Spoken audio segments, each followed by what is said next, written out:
Welcome back to The Price of Business. I'm your host, Kevin Price, talking to you about you and your business. Any long-term listener of this program knows about the long-term work we've been doing on this program with the Coalition Against Over-Medicating Our Youth with our friend Frank Granett, and a great organization out of Michigan that has a national footprint, though, as we provide content here on this program, as well as redistributing it on the national news site, usdailyreview.com. And this has been a blast, and we continue to have great stories. And in fact, today, you really outdid yourself, Frank, with today's guest, who, frankly, you could find on national programs from ABC, NBC, national media, Huffington Post, and in fact is a regular panelist on a national show on the WE Television Network. So you did well this time. Congratulations. Oh, thanks a lot, Kevin. Thanks for having me on again. And, today is no different, Kevin. In the past, we've had guests that weighed in, experts that weighed in on the nutritional and physiological risk factors contributing to, behavioral problems of ADHD and symptoms. Today, we're going after the environmental risk factors, more specific. We want to look into the family dynamics, the family unit. And today is no different. We have the expert. She is America's family psychologist and author from Beverly Hills, California. Former clinical psychologist, Department of Psychiatry at Cedars-Sinai in L.A. for 15 years. And recently she's had 2 books entitled Tough Love and The Self-Aware Parent. And next week, it's going to be airing on CBS television. She's got the program. She's going to be the expert psychologist, the topic and title of that TV show on CBS, which will air next Monday, Tuesday, Wednesday, and Friday, The Effects of Divorce on Children and Family. And Dr. Fran Walfish, thanks for coming on today. Thank you. My pleasure to be with you. You know what? I was going to ask you to give your elevator speech, but after what he gave, I don't think you could actually match what he said. So let's get straight to the questions, Fran. Talk a little bit about, what you see out there. Kind of give us a panoramic overview of the ADD world today. Well, the ADD world and divorce, I think. The ADD world, let me tell you that I've been doing this for a long, long time, 4 decades almost, and there are many, many more children being diagnosed with ADD and ADHD. In the olden days, in the 60s and 70s, they used to call it minimal brain dysfunction.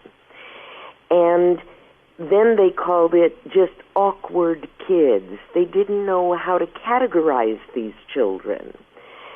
And now the label of the 2015 is ADD. We all know many kids are being overdiagnosed, over-medicated, but there are some children who really and truly have the problem, the diagnosis. And each child that has ADD or ADHD looks very, very different. Just yesterday I saw a 3.5-year-old child who had some of the early symptoms, poor sustained eye contact in the classroom. His eyes were visually distracted all over the place. He had all kinds of sensory overload. Loud noises were bothering him. But those are symptoms of other diagnoses too. And it takes a highly skilled, very sensitive clinician to move very slowly before diagnosing. And as far as I'm concerned, the last thing you want to do is medicate a young child. So, Fran, we have tons of questions in a really short period of time. Let me let Frank weigh in with this question. Well, Dr. Walfish, and that's what Kevin and I have been doing for over a year now, getting to that root cause. And, like what you just described, there's underlying risk factors, whether it be nutritional, physiological, but your expertise. Now, let's focus on divorce and that family unit. Do you feel that it's more of a add-on type of risk factor to something more deep like you just described, or do you feel that there's a lot of cases in your practice, in your history of practice, where you're finding that simply divorce, that conflict between mom and dad could be just the sole source or sole risk factor. Do you see that as well, like in many cases? I just want to clarify the question. Are you asking me if divorce adds more stress to children with ADHD? Well, in other words, like the anxiety component of ADHD, that symptom in and of itself, do you feel like in your practice or experience, do you feel that, the internal family unit conflict that goes on, is that a lot of times one of the, like a primary risk factor versus like a secondary or third type of risk factor? Absolutely. The answer is yes, and let me explain why. High levels of anxiety in children look extremely similar to ADHD. So you can see a young child who's under great stress, who looks frenetic and disorganized and hyperactive, and it is anxiety-based, and it could very well be that the family's going through a divorce or another kind of stressor or trauma, and it looks like ADHD, and a perhaps inexperienced psychiatrist or psychologist may misdiagnose that. Mm-hmm. Mm-hmm. Talk a little bit about the the state you alluded to earlier of the impact of divorce on kids. Kind of elaborate on that situation.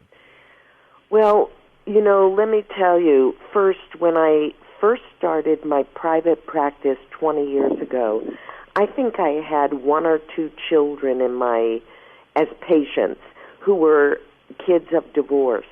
And right now, more than half of my patients are children of divorce. So let me say that the numbers seem to be going up. It could be based on my geographical location.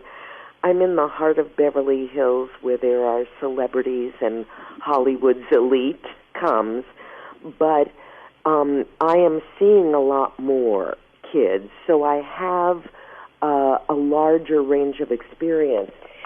And there are two top complaints I hear from children of divorce. One is they cannot bear the fighting between mom and dad. It tears their hearts apart when their parents fight and are angry, mad, and hate each other. It creates tremendous conflict in the child and guilt about when the child loves one, and not the other. It makes the child feel guilty. The other complaint and hardship on children is the going back and forth between two houses. If a school-age or a high school child has a math exam and they left the math book at dad's house and tonight they're at mom's house, it can discombobulate them. I need my math book to study for the test. Mm-hmm. So those are the two top complaints. But the kind of things I tell parents are the following. Here are my top tips for parents of divorce. Do not fight in front of your children. Give your children permission to love and respect each parent. They're 50% each of you. Keep discipline rules consistent in both houses. Do not make it a competition. Never make your child the messenger. Don't tell daddy to bring me the check. Always make your child feel loved, respected, like his world is a safe place, and keep everything besides the divorce the same and constant. His school is the same. His play dates and friends are the same.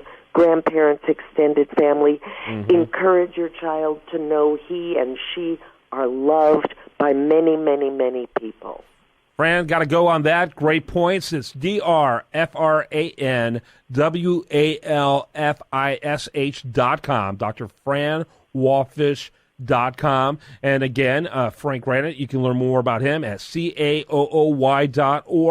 Great interviews as always there, Frank. Thank you, Kevin, and thank you, Dr. Walfish, for being on. And look at the website, CAOOY, and click the Ask the Pharmacist tab for any questions regarding ADHD. Frank, thank you, and Kevin, a treat to hear your voice again. Okay, thanks so much. You bet. All right, when we come back, much more for you. Stay tuned for it on The Price of Business.